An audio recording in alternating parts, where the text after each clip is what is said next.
Okay, hello everyone.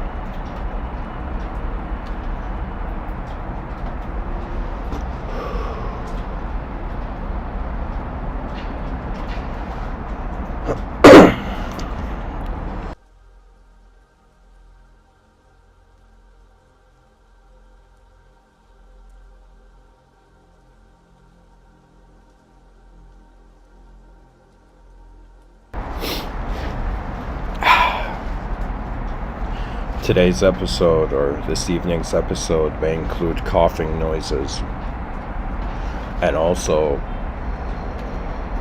the sounds of the snow in Etobicoke, Canada melting.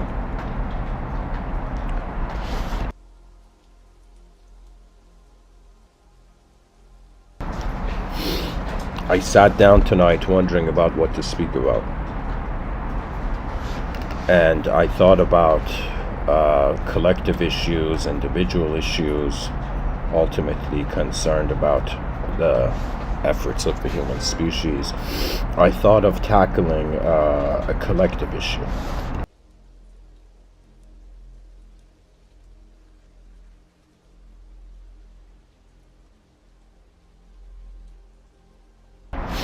A species that no longer feared.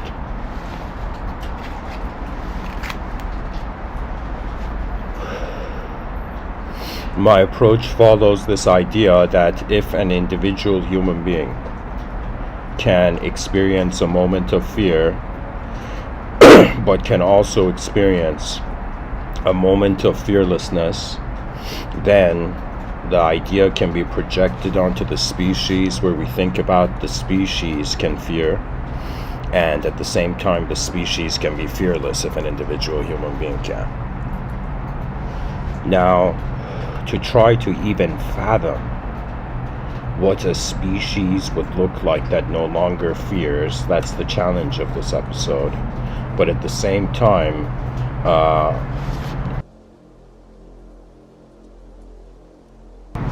what is the significance of fear in reality?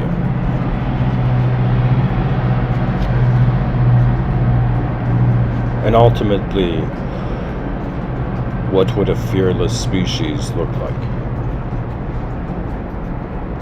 Now, as someone giving this talk, I have to assure to the viewers that I am not someone who has no fears. But I would say I am a person who has attempted to comprehend his fears, and the fears that I have comprehended, I've managed to transmute them. I've managed to transform my fears. But there's still many fears that I have, and as long as I'm a biological human existence, survival, of course, is a main game.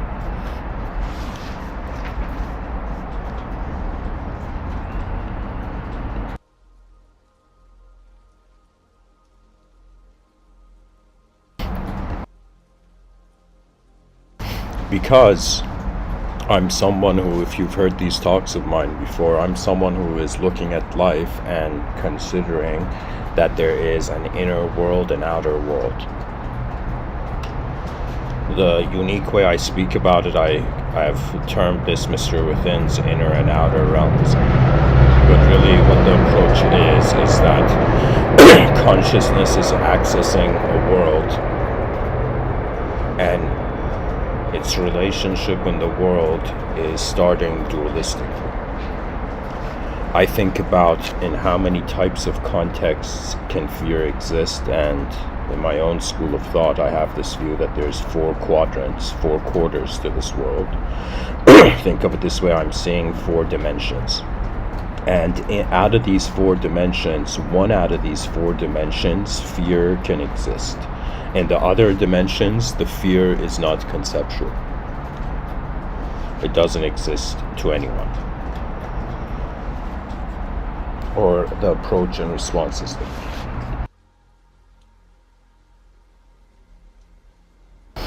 To dive into this, I'm looking at a human being, and I'm considering an inner life and an outer life.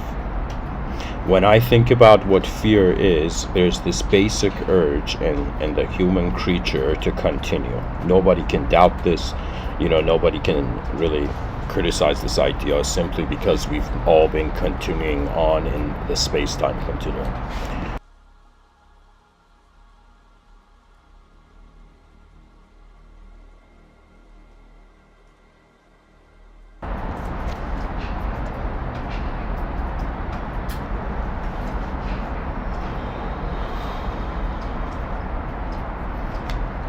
Because I'm perceiving an inner dimension, an outer dimension, there is a fear arising from a position of mind. And then there is fears that arise from a position of body. What that means is there's things we can be afraid of in front of our eyes, and there's things that events that we can be afraid of behind our eyes. Now, the events that we usually are afraid of behind our eyes are how the future is going to happen and what does it imply to the present existence.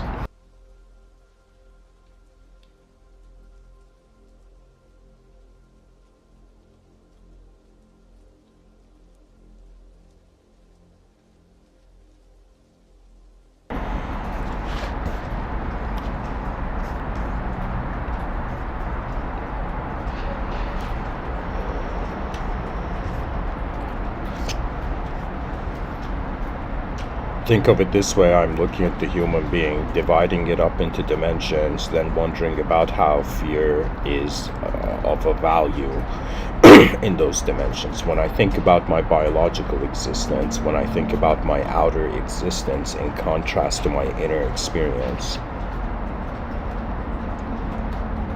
the fear of my outer existence is in some sense the disappearance of what is there. Really, I've thought about it. How can somebody love existence? How can somebody fear existence?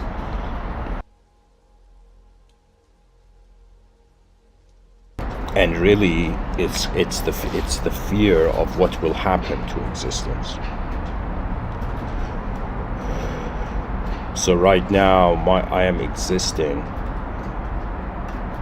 and I think about the fear of my body is the inability of the activity of the body. So really, in the outer realms, our basic fear is non-existence.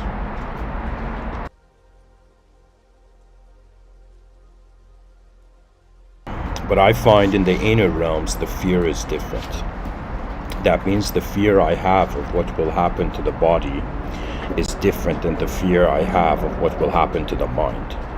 The body is an existential position. The mind is in some sense the driving experiential force. Right now as I'm speaking, there is a consciousness present in this moment, simultaneously as there is an existence allowing that consciousness to emanate.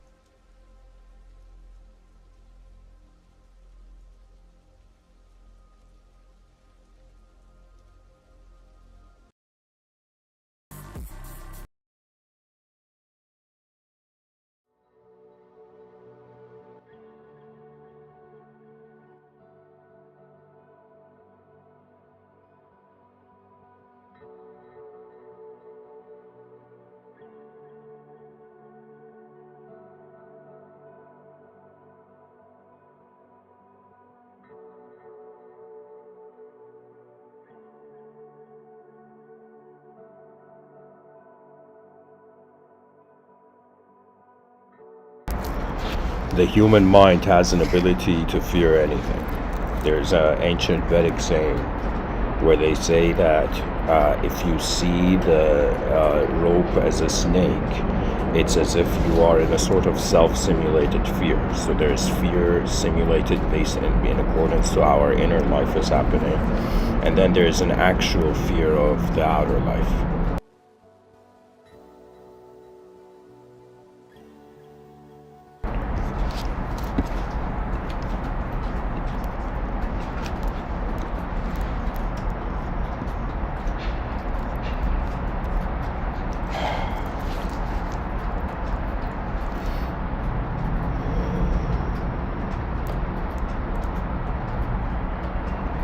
Think of it this way,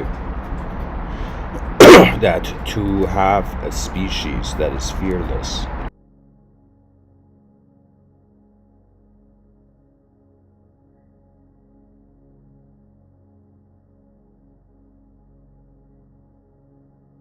is to have a species that is courageous in all dimensions. When I look at myself in this life and I think about, okay, so far in this lifetime, what is it that I regret? And I'll tell the viewers directly.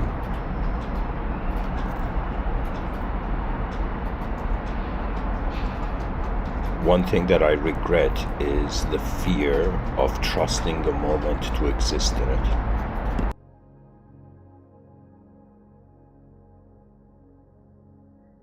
Human beings are different, you know. We have different sort of cultivations. And what does that mean? There was this idea in Chinese mythology that there were cultivators, and there were cultivators of specific energies, techniques, and whatever. But when I look at the human being, everybody is cultivating life experience, but the way they're cultivating life experience has to do with how their mind has opened up to the world, and how the meaning behind the world is how actually we use our minds.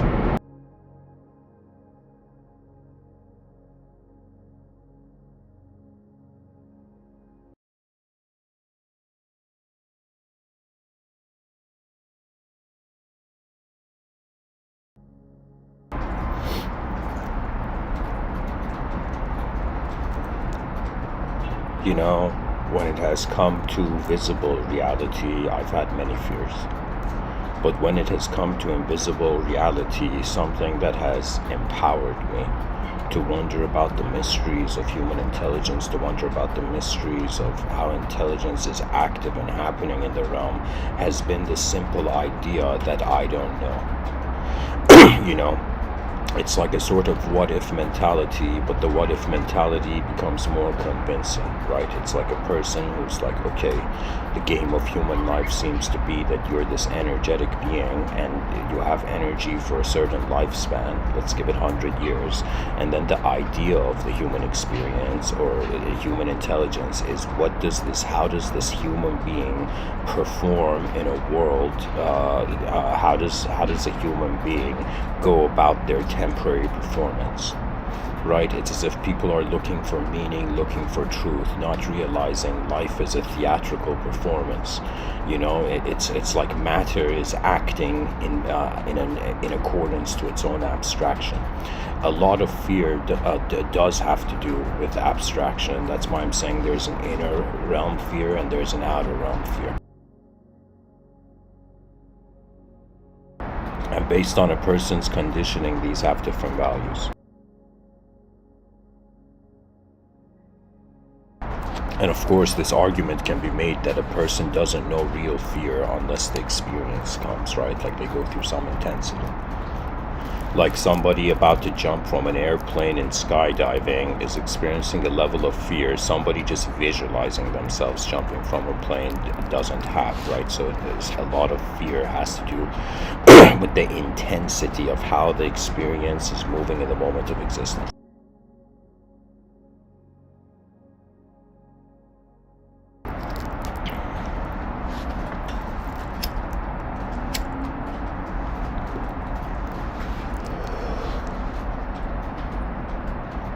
I think of it this way, that in this energy that is present, let's say for 100 years, its biggest fear, this might be too bold of a statement to declare, but I feel like the biggest fear of human intelligence should be it should be in some sense if there is an ability, if there is a way intelligence can activate, and if it is not, that is regretful, right? You know, life is so incredible that our decisions kind of set out a path among infinite paths that we can take. And so it's like we make a decision to imagine somebody who's gone to an all-you-can-eat buffet and they choose to only eat like the vegetables or just whatever. They choose to eat one dish, and then they wonder, man, there were so many other dishes, there were so many other ways that the moment could have gone forth, right? And really what it is, it's the fear of our own value, and it has an inner side and an outer side.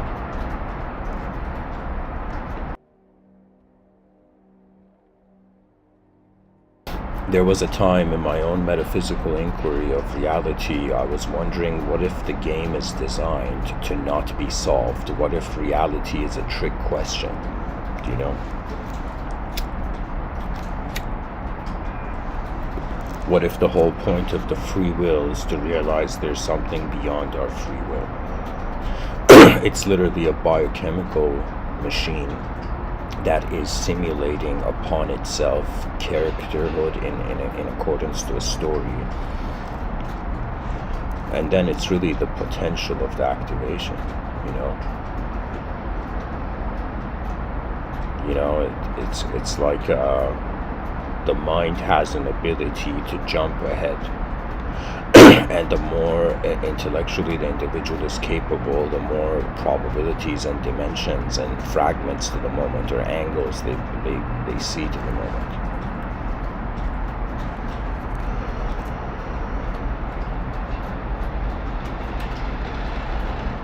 Is it possible to have a species that is fearless?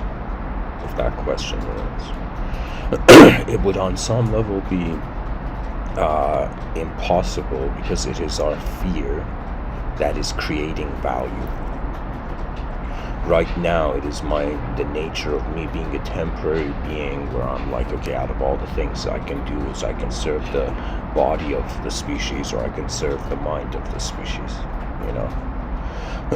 It's as if I'm someone who's concluding that, okay, what is the most valuable way what is the most valuable type of service to the human species, right? And I'm realizing that the human species has an inner life and an outer life. The outer life we've explored, we have technologies based on it, but the inner life stands as a mystery. You know, and there's a sort of mystical fear, which is very divine, and then there's a type of fear where it is in some sense just projections of anguish. You know, it's like, imagine someone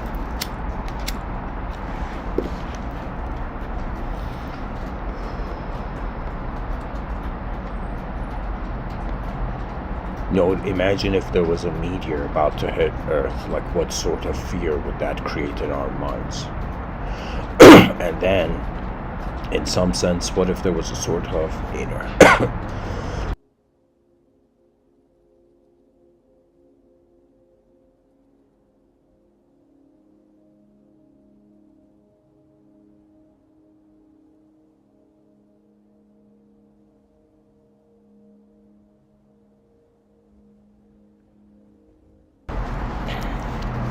what if there's an inner fear? You know, I feel questions are the most incredible things that the human mind has discovered. The greatest way, technology, I would say, an inner technology. And so to ask a question is wonder about a different self, right? It's like a person being like, okay, what do I fear in this moment? And they're like, okay, I fear my biological existence. And they're like, what else do I fear in the moment? And the person's like, okay, I fear, you know, my ego's inactivation throughout the lifetime, or the potential of the persona's ability. And I ultimately realized something hilarious. That the ultimate fear and the reason that human beings are expressive creatures is that we fear not being seen when we are existing. Isn't that remarkable? Something that is psychologically motivating every human being is that they feel, in some sense, their inner life also deserves to exist in the outer realms. Why is social media so popular? Why have there been so many writers, you know, in history, so many speakers and communicators? Why? Because behind our eyes there's a value, and we want that value to be acknowledged by the outer ones. But the current system of civilization 1.0 is a civilization that is not acting like a guardian of the species. Right now, the phase in history we're in, it's like, I think many philosophers may have, and futurists may have, the same view.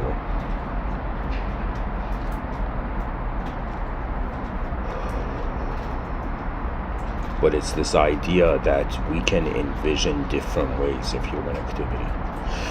We're living at a time where a lot of the updates to the world are found to be accessible behind our eyes.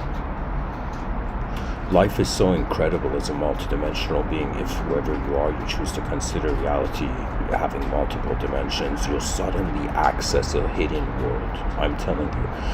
When I was younger, I was trying to encapsulate everything in let's say, the archive of how much I knew ideology. But when a person wonders about where does knowledge come from,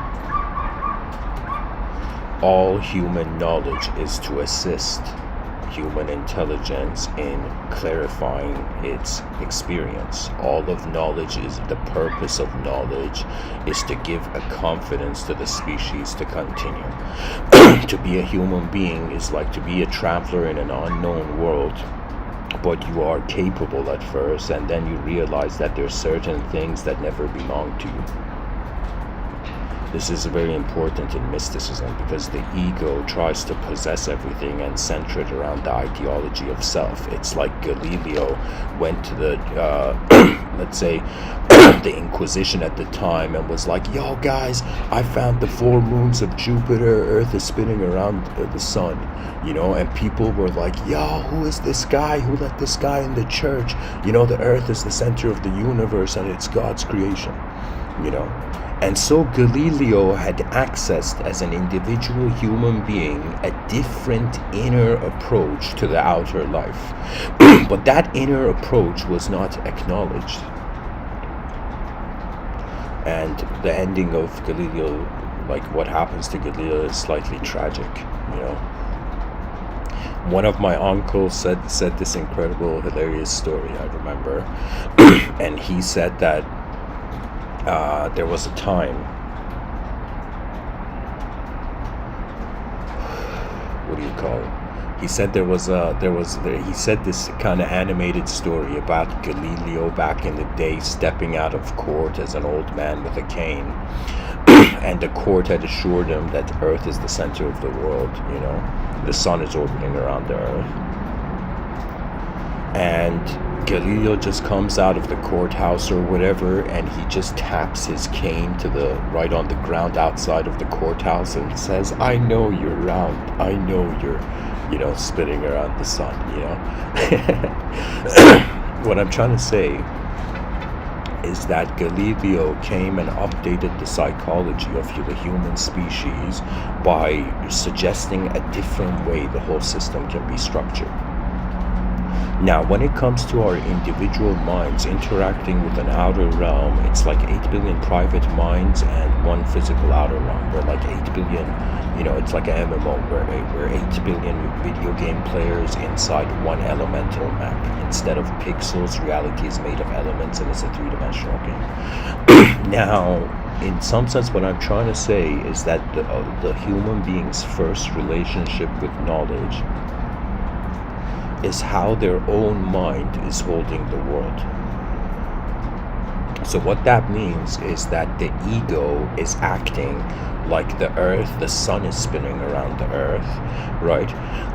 And in some sense, the mystical realization is that reality does not just center around our idea of self, and true spirituality does not imply that you're free. It's not a solipsist salvation, right? What I'm trying to say is that we are conditional creatures. Reality can be turbulent. This turbulence can cause us to want to pilot our attention to different planes of existence, but we will come to this fascinating realization that to live as a simple human being is one of the most complex forms of spirituality.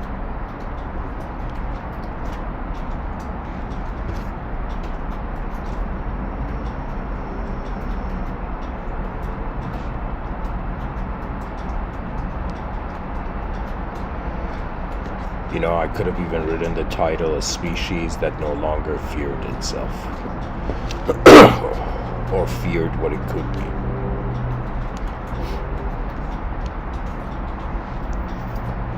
So once we realize that the meaning of reality doesn't have to center around how our inner realm has accepted it in the first prototypal way. So it becomes a sort of, how would I say it? It's like we realize our mind is not the center of the meaning of the universe. It's the center of our meaning of our universe. So whoever you are, when you realize the limitations of your inner realms, then you understand why in religious traditions, mystical traditions, there was this whole idea of a humility that transcended an egotistic grasp of reality. You see, it's as if I ask myself, where does fear come from? Right? Fear in front of my eyes, it's a scenario, but fear behind my eyes is in some sense, again, it's like the absence of the activation of what the intelligence can do. We're living at such an incredible time where I feel the human mind is experiencing a paradoxical reality. What that means is like we don't create existence, but we create the meaning of existence. And then when we wonder about truth, we're wondering about where is the original creative value arising from. Like, is the world here because my consciousness is here, or is my consciousness here because the world is here? Now, if we take a materialistic approach, the world is here, then our consciousness is here. But if we were to consider our private inner verse, our inner universe, inner realm,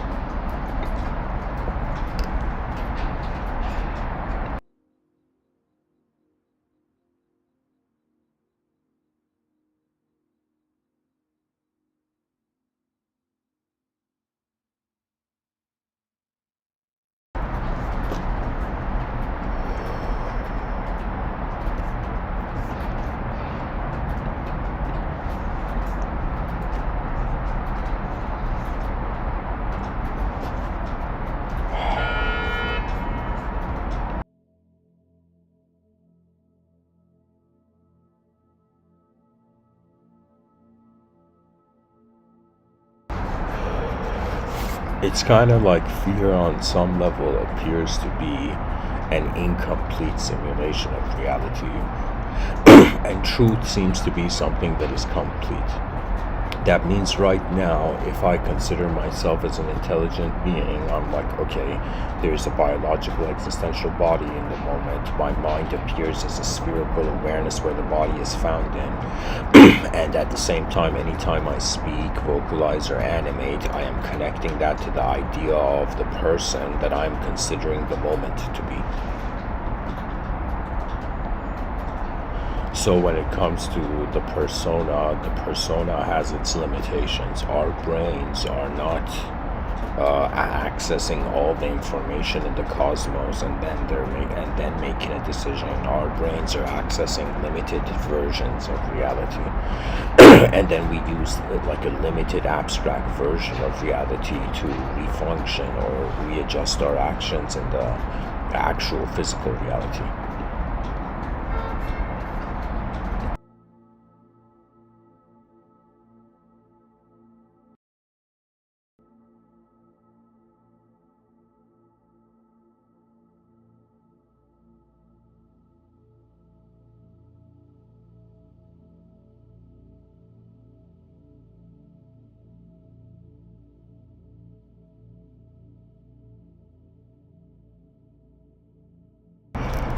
We can say that the experience of existence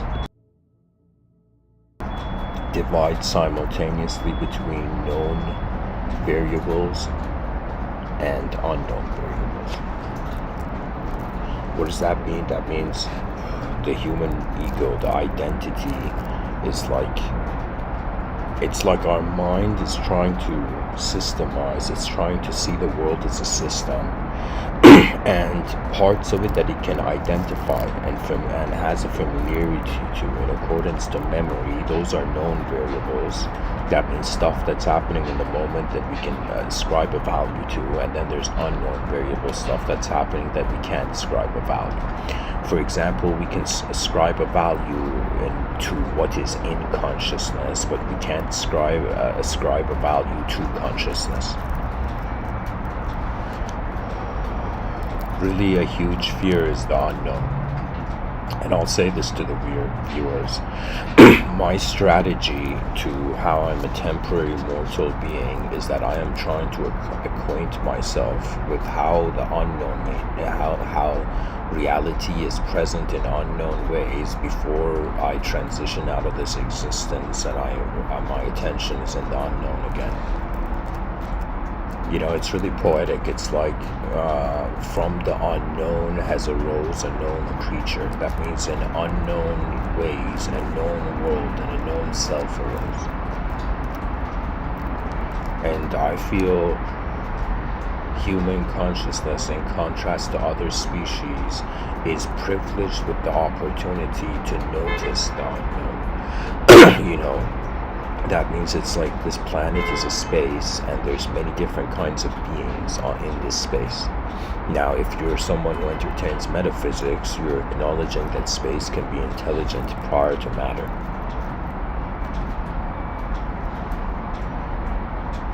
So there can be beings dependent on conditions for their consciousness, and there could be unconditionally conscious beings in this reality. So far, my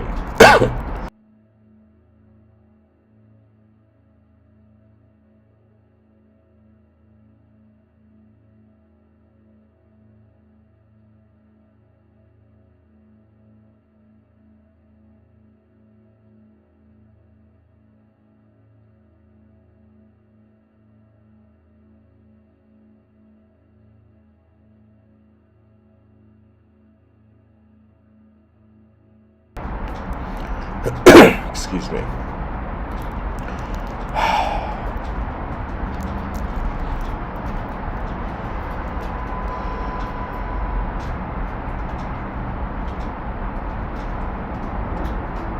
It's like an unknown force is moving known particles. And this unknown force has found an internal way to symbolically know or ascribe value to the particles, you know?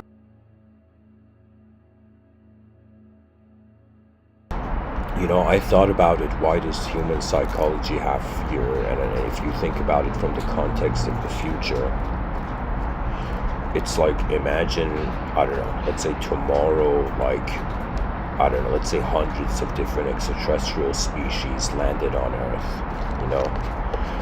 Or the leaders of, I don't know, extraterrestrial advanced civilizations, they were all like, okay, you know, the human species is advancing, let's help out or something. I'm just thinking of this view that why is the human psychology afraid of the invisible other? And really what it is we fear what we cannot expect. And I think this is why trust is such an important concern of human interaction, right? It's as if we can't trust someone until we figure out how their eyes are moving in the moment, or really what intention, you know, is motivating their behavior. What psychology is trying to actually see each other's minds, but in reality we can never see the other person's mind, but we can see how their mind is sequencing their behavior.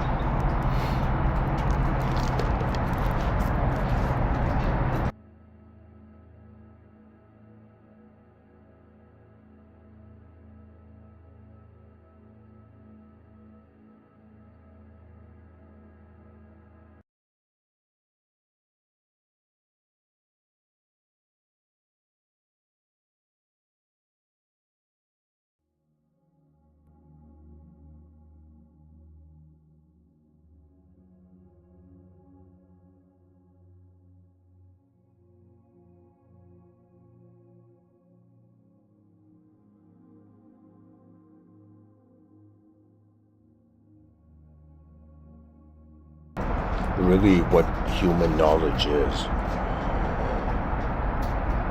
is how we are using a system that is moving slower than reality to identify reality. We're using a slower system to explain a faster system. Knowledge is designed to be a step aside from the unknown. The whole purpose of knowledge is even the negation of the unknown, right?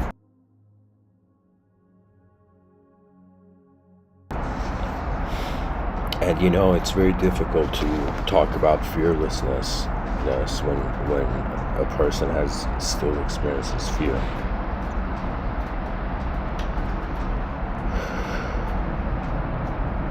There's the story of this guy,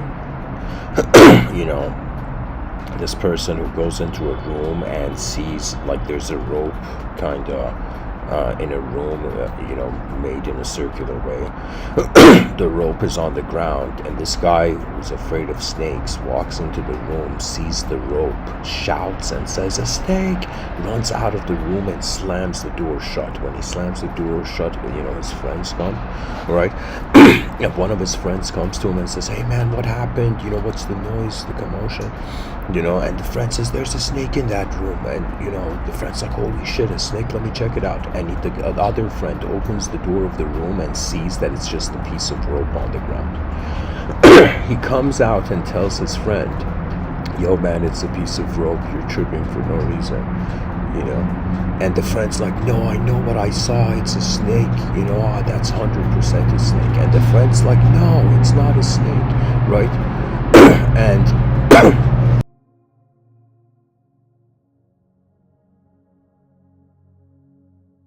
the person is so afraid of snakes that he's just so stubborn in his conviction. And the friend realizes this man has come to believe that a rope is a snake, and he can't see it as a rope anymore. So what the friend does is he's like, "Hey man, check this out. I'm gonna throw the snake out of the window." He grabs the rope and he throws it out the window, and the guy sees him doing it, and he's like, "Wow, you're so brave. Oh my God. I never knew, you could do this." And the person's just in his mind laughing. Like, this guy thought the rope was a snake, and is perceiving artificial bravery in me. So what it is that person's inner life had convinced them of a specific value of something in their outer life to such a degree that the fear was an inability to see anything else. Fear is a sort of possession. I think this is why we get paralyzed as human beings. Psychologically, if something scary happens, the person doesn't know what to do. Why? Because it is their expectation on reality is only based on the known variables.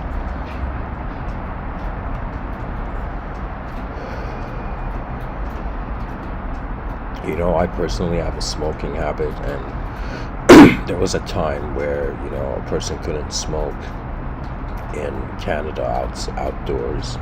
And I remember during those times, there was a time where my head, like literally, I was scanning everywhere. If a person looks at a bird, like if you just stare at a bird on a tree, you'll notice the bird's head is literally like a next level camera, constantly re-scanning to check its environment. The human species has an incredible next level ability to use its attention, but the reason it doesn't have access to it is because it has comforted itself in inner ideology, right? We were creatures that had a precision in outer existence, but this precision, it's like, imagine the survival instinct of an animal being like a sharp sword.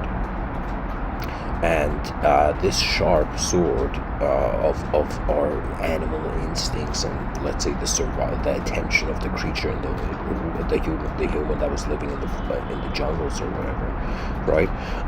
And that the sharpness of that blade, that blade of our survival instinct became dulled out. Became dulled when we started to live in narratives. Our species has had a next level pilgrimage. That means this evolutionary animal, its attention, even though it's going through something objective, has turned itself into a subject, right? It's like consciousness is one of the most bizarre things about evolution, right? It's as if the person's like, no way, all this evolution, so I could doubt myself.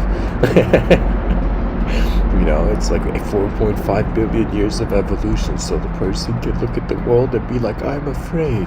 It's like 4.5 billion years in evolution, right? And sometimes I wonder, really, do human beings not have confidence, or is it that they don't have access to their confidence? I think that's an incredible idea. Having access to a greater version of your nature of attention. And what is life? It's a value system. It's a game inside a value system. And because human beings have desires, really, like, what can a conscious creature do in a world? Right? If we think about it, we can physically move. We can move our body in the space-time continuum, or we can move our mind, which is how the meaning of the physical reality is being shifted. To have a mind is to have an access to an additional version of reality.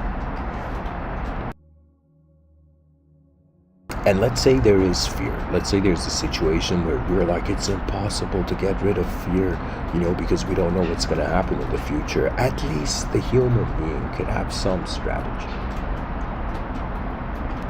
That means, imagine there's people afraid of extinction, outer extinction, or people afraid of inner extinction.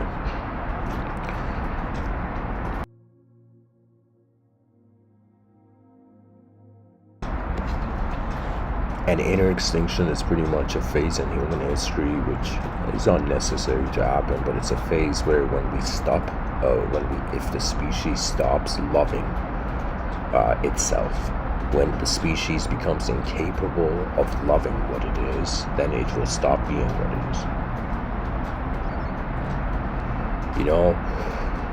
The saints and sages say love people, but at the same time, to love the world is very important. To love the world you're in, right?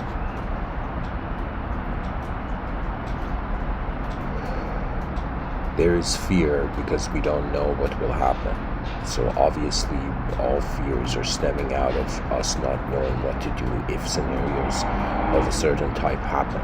Right, so the cultivation of the human being should be present alertness. We have to cultivate, like, pretty much from the moment we wake up to the moment we sleep, constantly be aware of how the presence of our attention is being our life.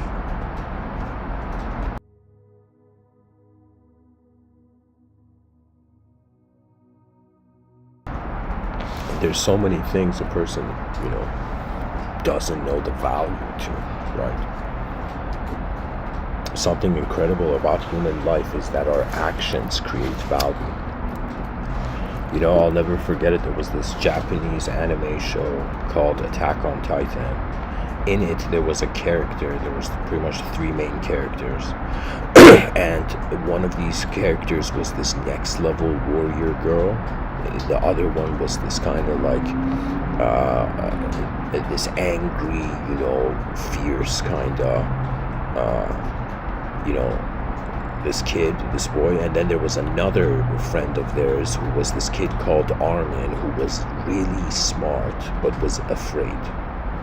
That means he was like a smart coward. That means he was counteracting his cowardness with intellectual contribution to the moment. But there is a scene in that show where this guy who's super smart but is super scared, and because he's smart, he's scared, because he gets to see, he's seeing more out of what's going to happen to the moment than the others, right? If somebody is approaching the moment just inspired by emotion, it's like they're not really looking at the different ways the future could move. But if somebody intellectually is trying to perceive the value of a situation, you're wondering about how all the variables in that situation are going to move forth. Anyways, this character called Armin, who was this very smart individual but who was a coward, right?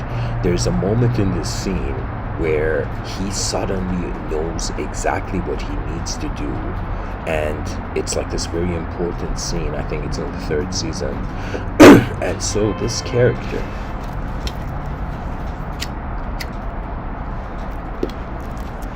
there's a moment where he's about to do something very important, and he just says this sentence. I'll never forget the sentence. One of the most powerful characters I've seen in literature. He says, "I can feel courage flowing through me." As if this person is experiencing courage and fearlessness as a force. Why? Because the mind knows what to do. Anytime we don't know what to do, or our intelligence doesn't find a strategy to a situation, fear is the obvious outcome, because there's no retaliation to the value, to the energies happening in the moment. It's like somebody who's a martial artist who gets into a fight has less fear than someone who isn't. Do you see? And the more our ability is increased, the less our fear in that specific context has to be. That means fear is the absence of ability where it's needed.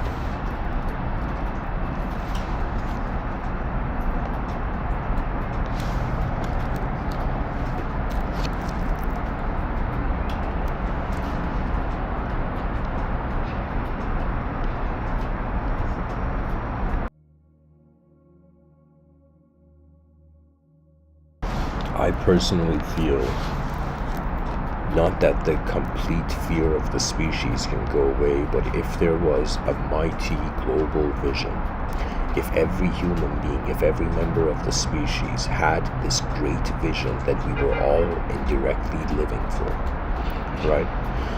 And we brought it into the domains of our consciousness, I feel the strength, they say there's strength in numbers, there's 8 billion creatures on a rock, right? So there's strength in the vision of these 8 billion creatures. If the species finds a collective strategy where we make a decision about the future, we will be way more confident as a species entering the future. But because everybody's trying to live their own life, it seems like chaotic freedom is simultaneously the absence of an organized order. It's as if, like, again, if we see it as 8 billion creatures on a rock in the middle of nowhere, it's as if 8 billion unique containers of energy, and in some sense, what sort of force did the attention of the lifetime contribute to? Spirituality, this is something I dislike about spiritual culture, is that the person feels that if truth is unconditional, they don't have to do anything in their life, right? But in reality, it's a round circle, and there's an incredible Zen saying that says, what does a monk do before enlightenment? Chop wood, carry water. What does a monk do after enlightenment? Chop wood, carry water. Why? Because there's a complete round circle. The person at first is like, yo, I'm this temporary physical creature in an unknown world. I gotta find some sort of spiritual truth.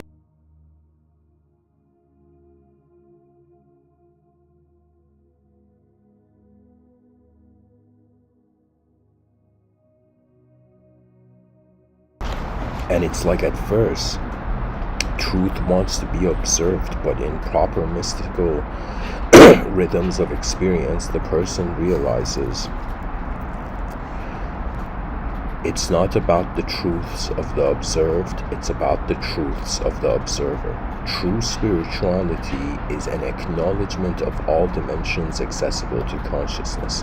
The easiest way to at least access some sort of fearlessness in the moment is trusting the unknown. When you think about human beings, their trust is limited only in conditional settings. It's like the more we know about someone, the more we trust them, right? But what is the greatest form of trust if you have all knowledge? It comes to the unknown.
I find it that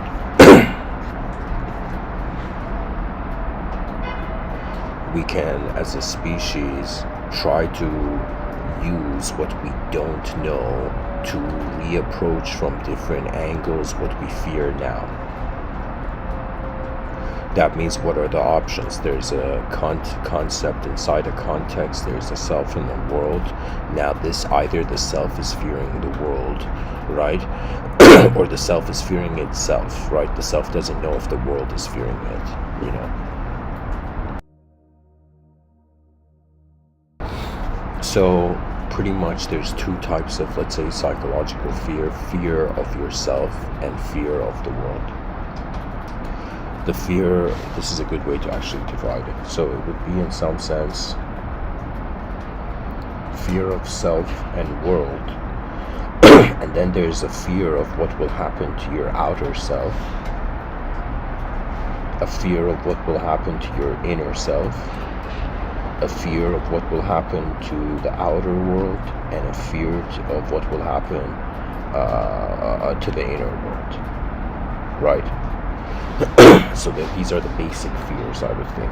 If I was to classify human psychology and its fears, it would be this, right? So 4 fears: fear of the outer self's destiny, or destination; fear of the inner self's destination; fear of the outer world's destination; and fear of the inner world's destination.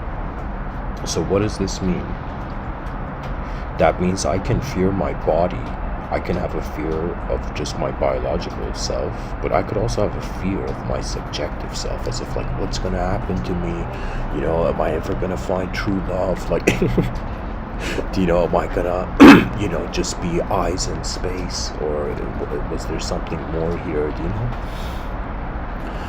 So those are of the individual. Then there's, I'm like, okay, it's like there's a fear of what's gonna happen to the species, what's gonna happen to the cosmos.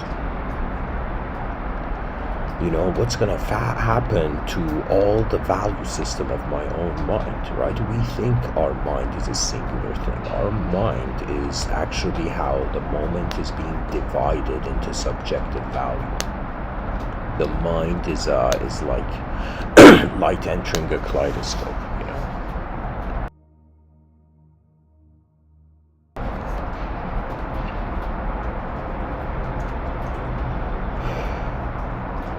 Anything that our free will can engage with is another way of saying we can reposition our attention, so it's not that the fear goes away. So let's say somebody is afraid of spiders. There's a name for this in psychology. I think it's called, I forget the term, but there's a term for it in psychology, where the psychologist, you know, takes the individual who's afraid, right, and in some sense makes the individual confront their fear. So let's say somebody is afraid of, you know, what would be the example? Let's say somebody is afraid of talking to people, okay? So the psychologist would be like, okay, you don't have a fear of talking to me now, but now let's go outside first. So the psychologist, let's say somebody has a fear of going outside and talking, right? So the psychologist, man, what is the term? It's hilarious. I know the concept, but I'm forgetting the name of the concept. Something therapy, direct exposure therapy. I think it's something like that. So anyways, the psychologist is like, okay, buddy, you're afraid of something. You got to take steps towards this fear until you can look at the fear directly and understand it, right? It's kind of like the average human being has a fear of the inside of the biological body, but how is it that a surgeon doesn't have fear? Because the surgeon has a completely different approach to what the biological system means.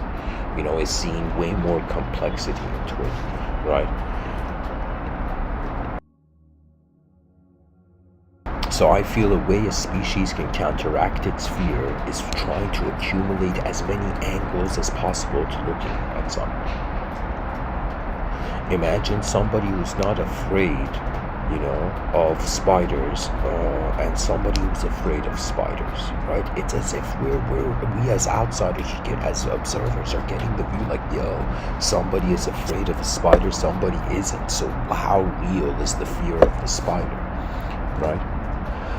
Human ability, and it's all the different angles that the species can accumulate of itself, is the great strategy that it won't get rid of fear, but we will have so many ways of looking at the fear that it's like we're going to understand it, and maybe in the multiple angles of looking at something, we don't have to just believe its value to have one angle, right? It's like, imagine somebody thinks somebody is a bad person, right, based on a single conversation, and then they go have another conversation and they see, oh my god, this person's such a good person. Then they have another conversation and they keep seeing dimensions to a moment they thought that their mind could only capture the dimension of.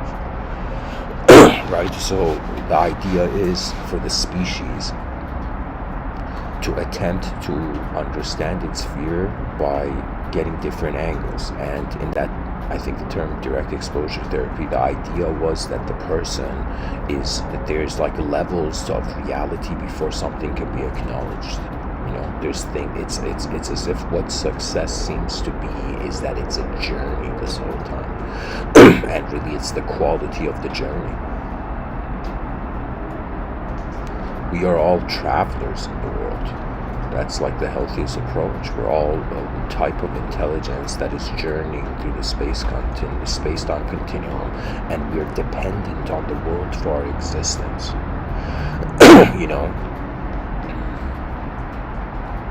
And really, to be alive, like there's something where I would say it's like the solipsist's fear of nihilism.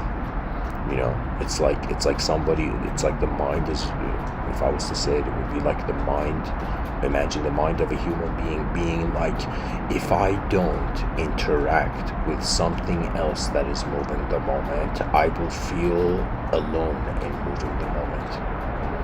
And really this is the biggest differentiation between masculine archetypes and feminine archetypes, that the masculine archetype moves the moment, is content to move the moment alone, but usually the feminine archetype requires a dependency.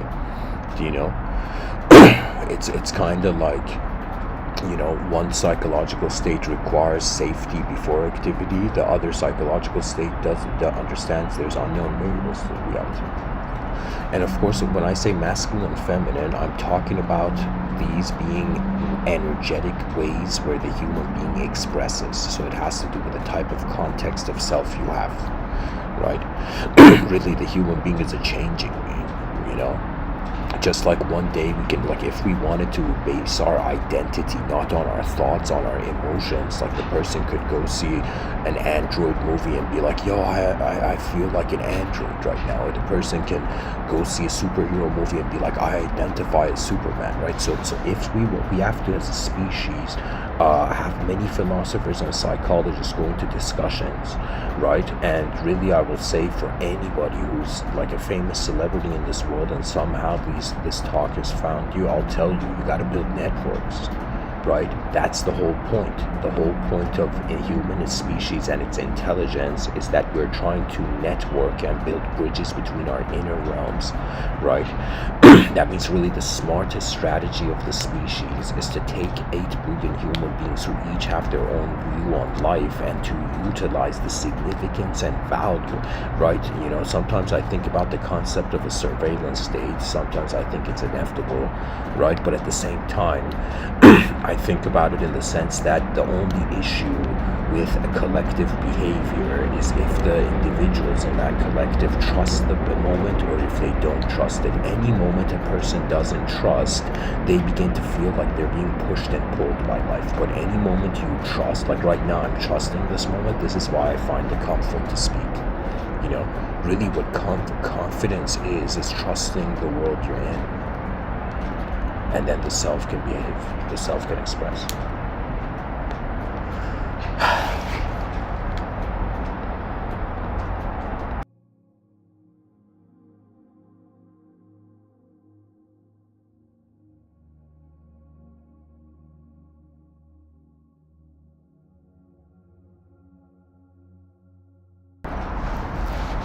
Fear is still a big issue though, and it's not that we can completely avoid it. It's not like a person can act like they're fearless, not realizing really what fear is change.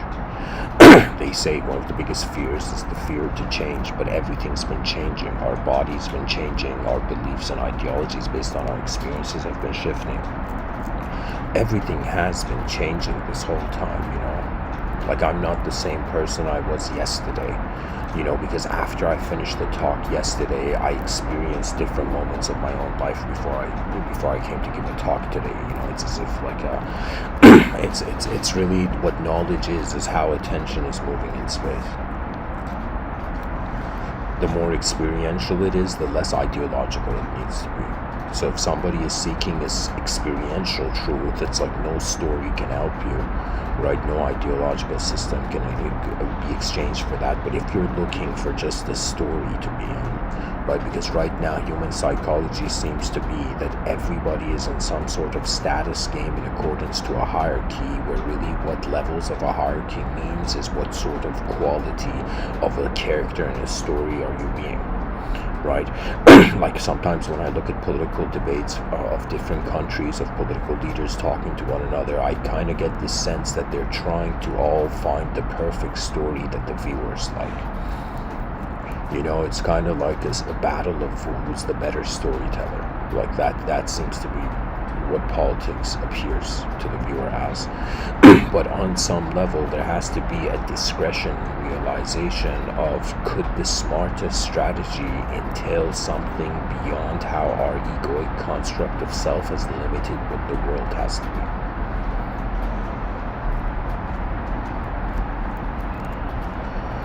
And there's something which is, I don't know, at least I consider myself as a being to be something since childhood. I've been some part of my intuition feels like it requires to abide by this, but there is something called about how do I say it? It's like if the psychology of a child, let's say living in the lifetime, is something where it's starting from simple experience and then turning into an intelligence that is being governed by complex ideology.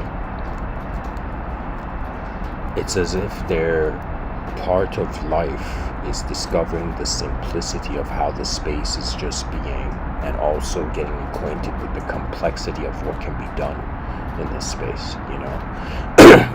More than philosophers need to be appreciated by the past.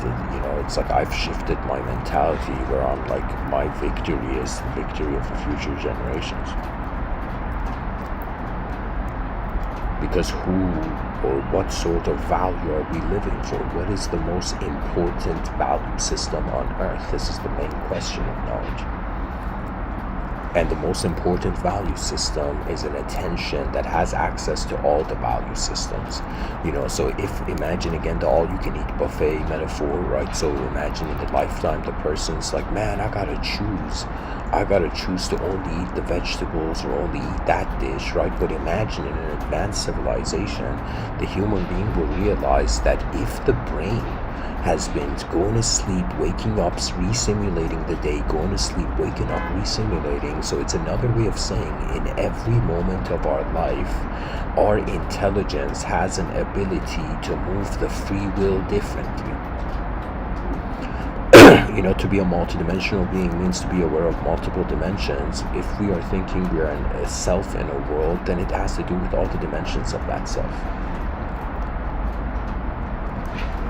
So it's kind of like we can't get rid of outer world fear because we don't know how nature's going to move, right? And we can't get rid of the fear of, you can say, the physical self, right? Because it's like we're temporary beings, mortal beings.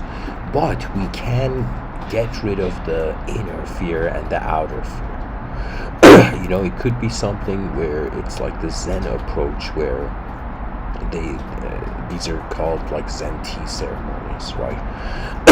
People usually think at a tea ceremony, it's like when people are drinking tea, it's the best time to talk. But for Zen masters, when they drink tea, they're trying to be no one. It's like the most commando. It's like it's like the person is not drinking tea when they're drinking tea, because there's no idea of self, there's no idea of the teacup, there's no idea of the tea, there's just the presence of the existential moment. Zen masters are people who are actually trying the opposite of creativity. You know, there's schools of thought where the less you do, the more you notice, but in modernity, the more we do, the more we notice, you know.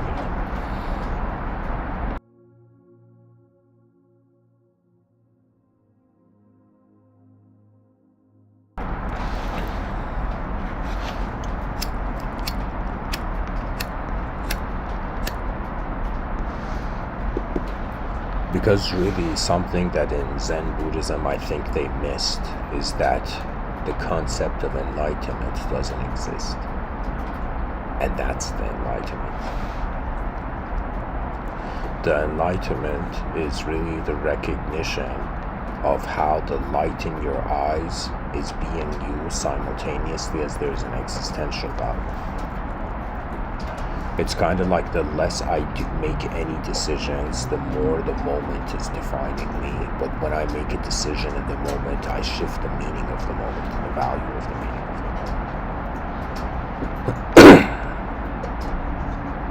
moment. Anyways, something I have planned for this episode is I want to read quotes from the Tractatus, okay?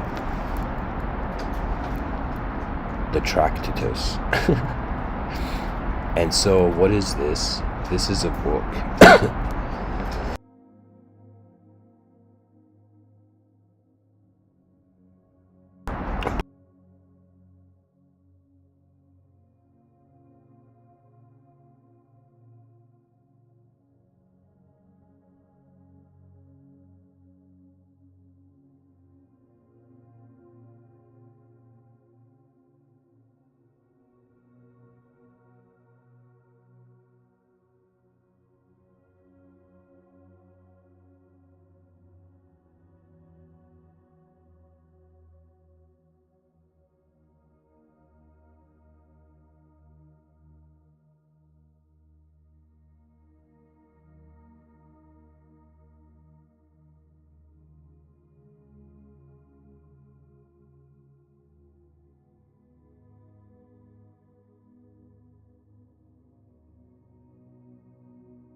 Sorry guys, this was on.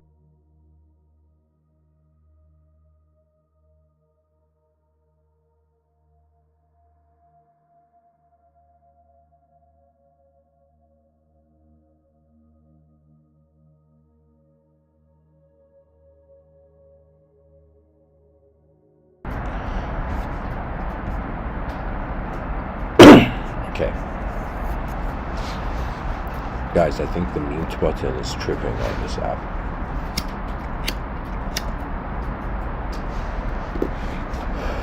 But anyways, I'm going to read some quotes from the Tractatus Logico Philosophicus. What this is this is a work written by Ludwig Wittgenstein. Ludwig Wittgenstein is one of the most profound people, and I would say, explorers of the mind. Wittgenstein says, whereof one cannot speak, thereof one must be silent. Wittgenstein says, death is not an event in life. We do not live to experience death. If we take eternity to mean not infinite temporal duration, but timelessness, then eternal life belongs to those who live in the present. Our life has no end in the way in which our visual field has no limits. It's pretty much Ludwig Wittgenstein in this quote is pointing to how our experience of the present is a timeless view, and because it's a timeless view, it's like conceptually the value, just like we can't see the end of something, it's like the moment is present before like without a need for the time to change the moment. But I guess the quote speaks for itself. Ludwig Wittgenstein says, "We feel that even if all possible scientific questions be answered, the problems of life have still not been touched at all." Ludwig Wittgenstein says ethics and aesthetics are one. That's true, because ethics is how the inner realms is expressing in the outer realms, or how conscious the mind in the space-time continuum is of the existential position of everything. That means after a person is responsible for their individual space of intelligence, then they realize that their intelligence is inside a world that is intelligent in multiple ways. And there's so many types of consciousness in a chord, just like there's so many different instruments for the same musician, right? Kind of the concept of Buddhist reincarnation.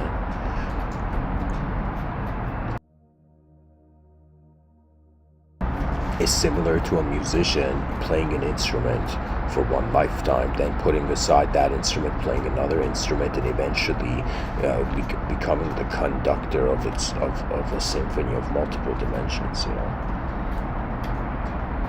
I've had moments, guys, where I have felt that I have been the main lifetime, and there's parallel lifetimes that are all looking at this lifetime. That means I've entertained parallel universe theory experientially, internally.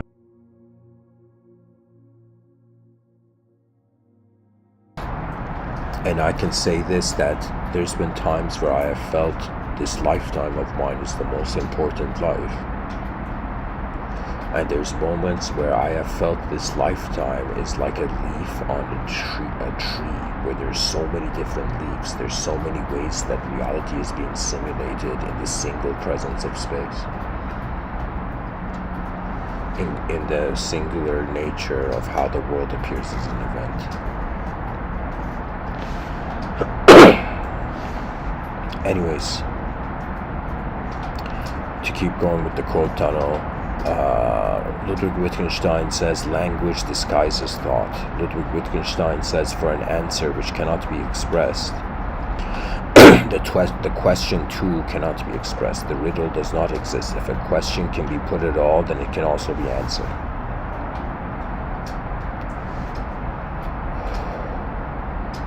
Yeah, because what do we do with the geometry of the question? The person's like, if the question doesn't have an answer, why does the geometry of the possibility of it exist, right? So a question exists because there can be an answer. If there was no answer, there would be no need for a question. Ludwig Wittgenstein says, I give no sources because it is indifferent to me whether what I have thought has already been thought before me by another.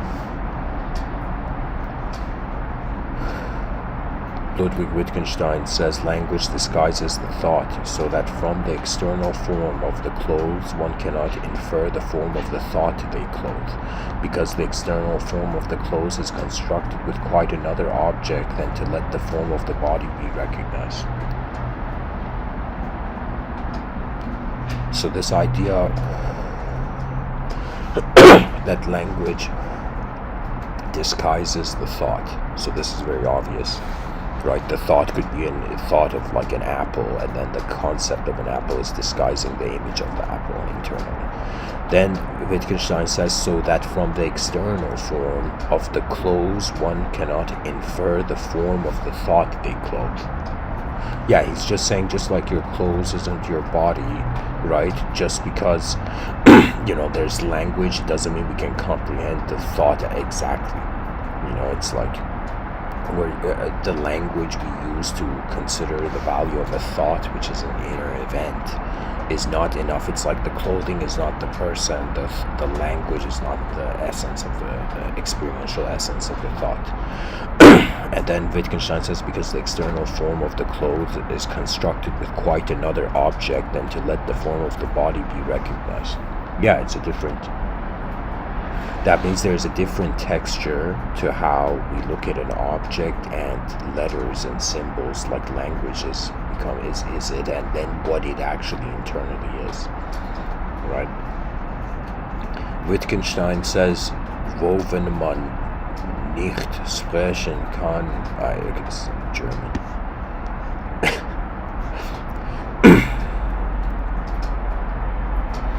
Guys, there's letters in this I don't even know how to pronounce, Darüber muss man schweigen. Wittgenstein says everything that can be thought at all can be thought clearly. Everything that can be said clearly. Wittgenstein says the temporal immortality of the soul of man, that is to say its eternal survival also after death, is not only in no way guaranteed, but this assumption in the first place will not do for us what we always try to make it do. Is a riddle solved by the fact that I survive forever? Is this eternal life not as enigmatic as our present one? The solution of the riddle of life in space and time lies outside space and time. Man, this quote is like... I think if I was in the auditorium and Wittgenstein was saying this, I would stop writing, stop taking notes, and just pause.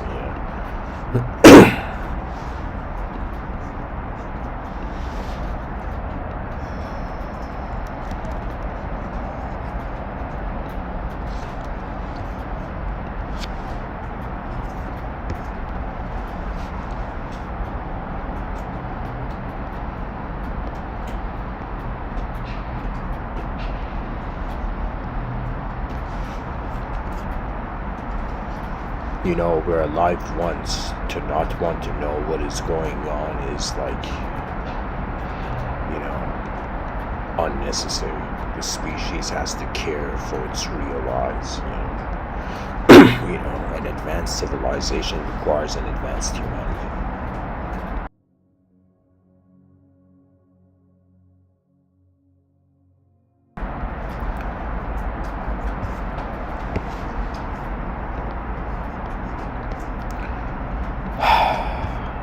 Ludwig Wittgenstein says belief in the causal nexus is superstition. In the causal nexus.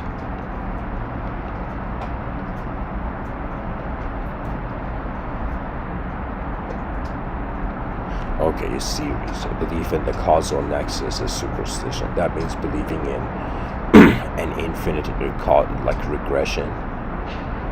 It's pretty much a way of saying an infinite subject doesn't mean anything.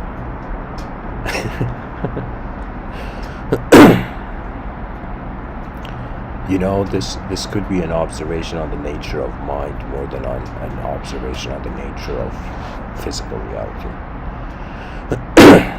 Ludwig Wittgenstein says death is not an event in life. Oh no, I read this.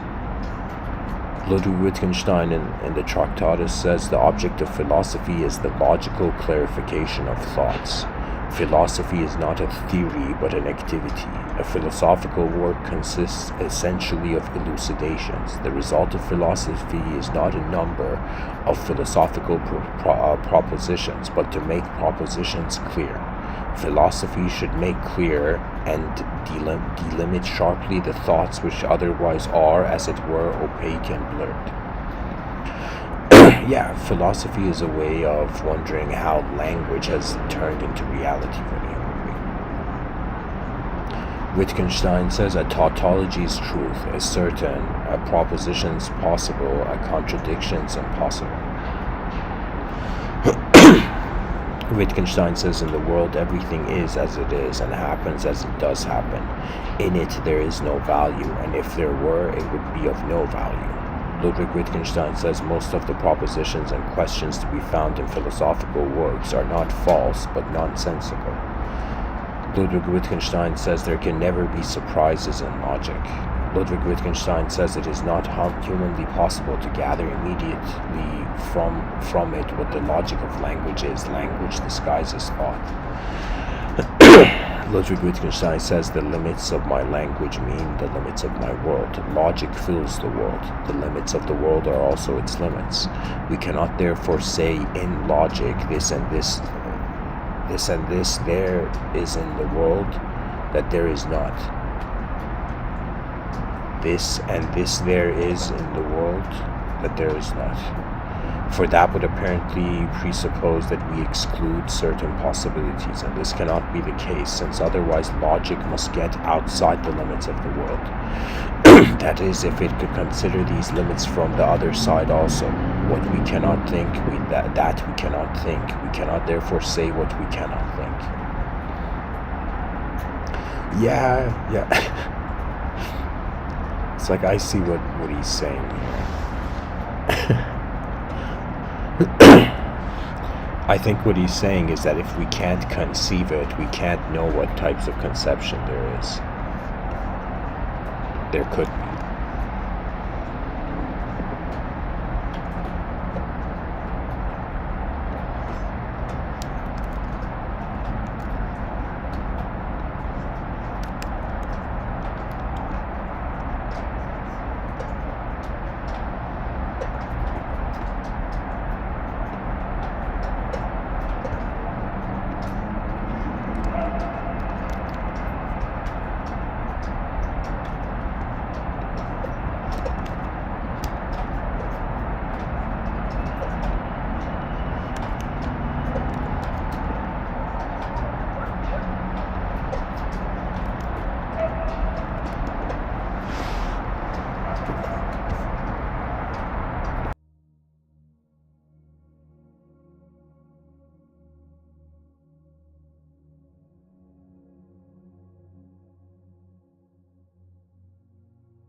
To keep going, Ludwig Wittgenstein says, it is not how things are in the world that is mystical, but that it exists. Yeah, existence is like a mystical experience.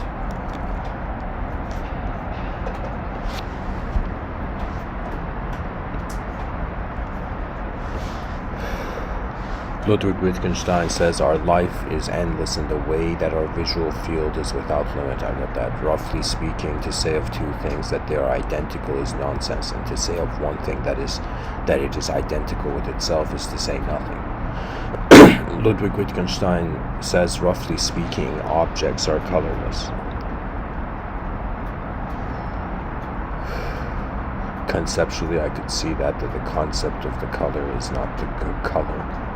Ludwig Wittgenstein says philosophy is not a body of doctrine but an activity. Ludwig Wittgenstein says the agreement or disagreement or its sense with reality constitutes its truth or falsity.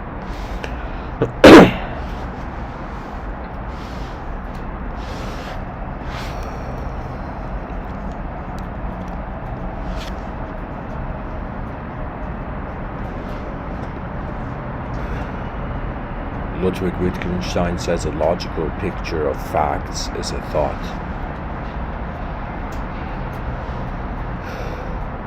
Ludwig Wittgenstein says this book will perhaps only be understood by those who have themselves already thought the thoughts which are expressed in it, or similar thoughts. It is therefore not a textbook.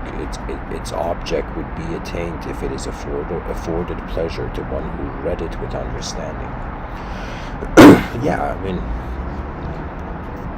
we don't have Ludwig Wittgenstein's eyes, but we could get a sense of what he was looking at. That's the end of the quote tunnel, guys.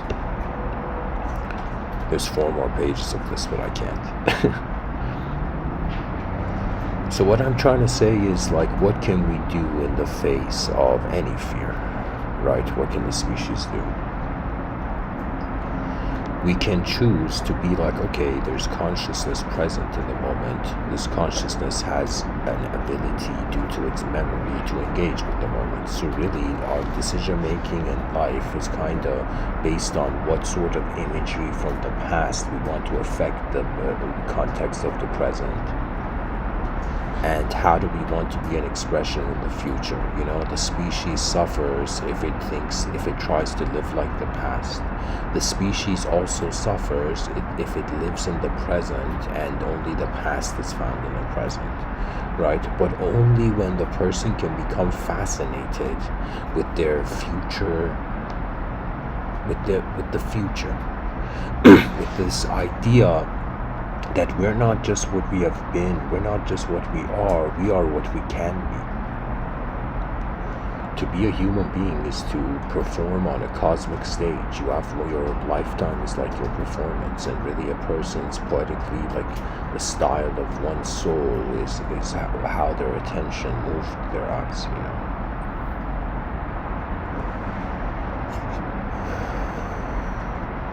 People are like, Mr. Within, why don't you read some fear quotes? I know, I was just thinking. Okay, here's 17 quotes for fear. Judy Bloom, each of us must confront our own fears, must come face to face with them. How we handle our fears will determine where we go with the rest of our lives, to experience adventure or to be limited by the fear of it. Dale Carnegie says, inaction breeds doubt and fear. Action breeds confidence and courage. If you want to conquer fear, do not sit home and think about it. Go out and get busy. Yeah, you know, the hard truth, you know, you can't just talk about it in advanced civilization. Theodore Roosvelt, you gain strength, courage, and confidence by every experience in which you really stop to look fear in the face. You're able to say to yourself, I have lived through this horror, I can take the next thing that comes along. You must do the thing you think you cannot do. I would say something incredible about how we can confront fear could be just this idea of who would we be if we didn't have that fear. Like, it's like the fascination of what kind of self our eyes would experience in the moment if that fear didn't conceptually exist for us, right?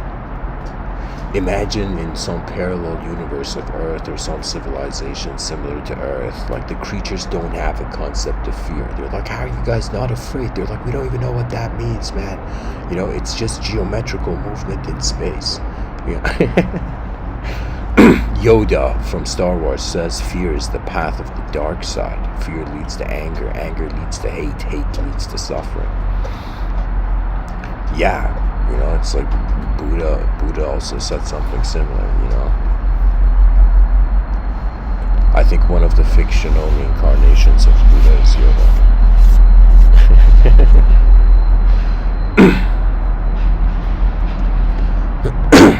This seems to be a quote from Yoda Siddhartha, you know. Nelson Mandela says, the brave man is not he who does not feel afraid, but he who conquers that fear. Yeah, because if we don't conquer the fear, it's like we never know what else could happen, right? This is what I regret from my life. All the times that I didn't trust the moment, I missed out on what the moment could be. Yeah. Anyways, Mary Curie, nothing in life is to be feared. It is only to be understood. What a great quote. Bill Cosby, he says, decide that you want it more than you're afraid of it. Okay. Roseanne Cash says the key to change is to let go of fear. Ralph Waldo Emerson says, he who is not every day conquering some fear has not learned the secret of life. Okay, that's a good quote. Marilyn Monroe, we should all start to live before we get too old. Fear is stupid, so it regrets.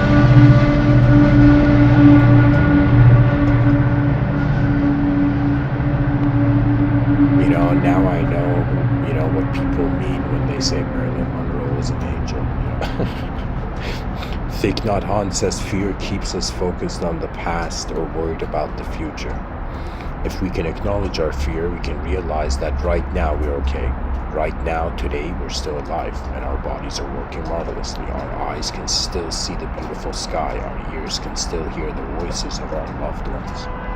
Salvador Dali, have no fear of perfection. You'll never reach it. It's like, thanks, Salvador Dali,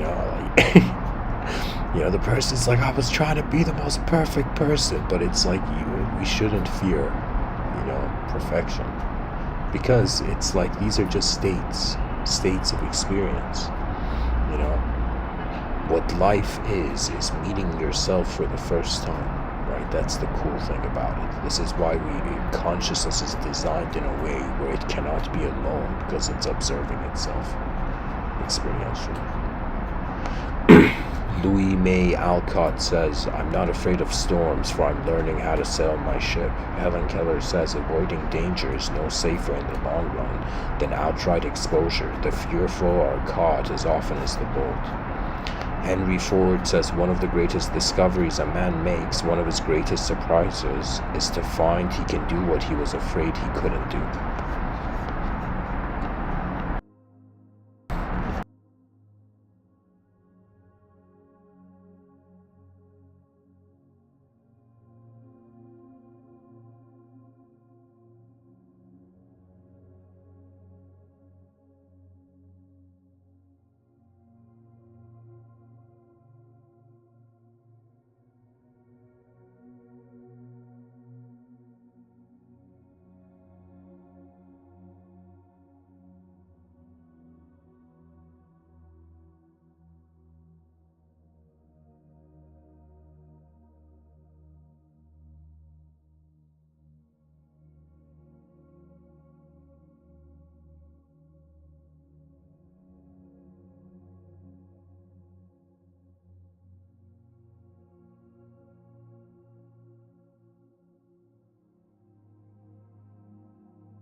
Imagine what the advancement of a species would look like if it didn't fear itself, it didn't fear the world, and it didn't feel the invisible other or the visible other.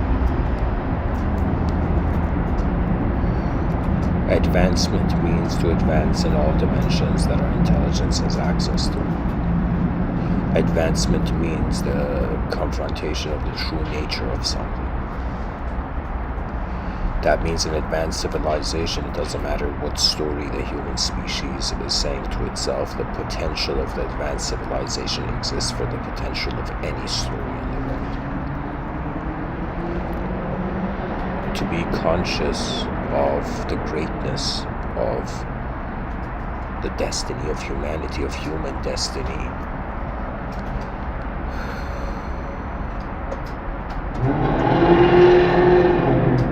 it's as if our energy doesn't have a significance and value only to ourselves. It's like there's ways that the world is waiting to activate.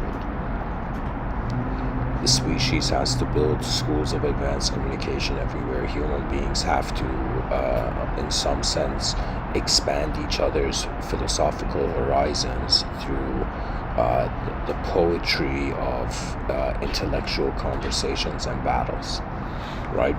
It's as if our intelligence is how we're equipped in the moment, and every moment it's kind of like just like there's a chemical reaction and both chemicals are changed. Every new experience or confrontation with the unknown is like a chemical reaction, but it's as if something is happening in the moment where the consciousness is rediscovering its own administrative ability when it comes to reality. You know, it's like hilariously, if the world was a Discord server, our free will is being a moderator of our experience in the Discord server, you know.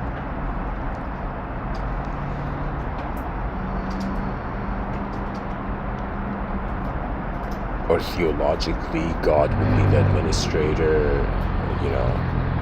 The angels would be the moderators, all the angels, and then there would be, in some sense, the members, the human. It's just the species is going to realize there's so many ways we can revalue the moment. So there's a freedom in wanting to understand something that is unknown.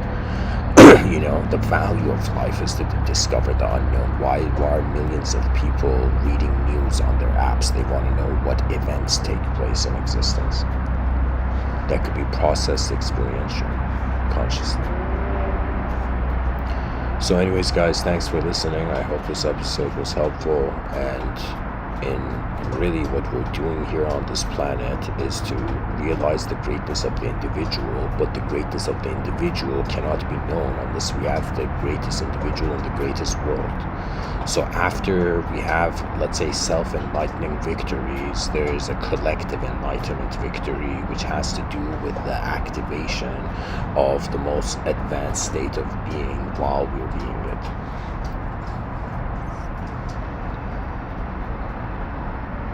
The greatness of our eyes is the future sunrise. Thanks for listening, guys. Rise, mankind.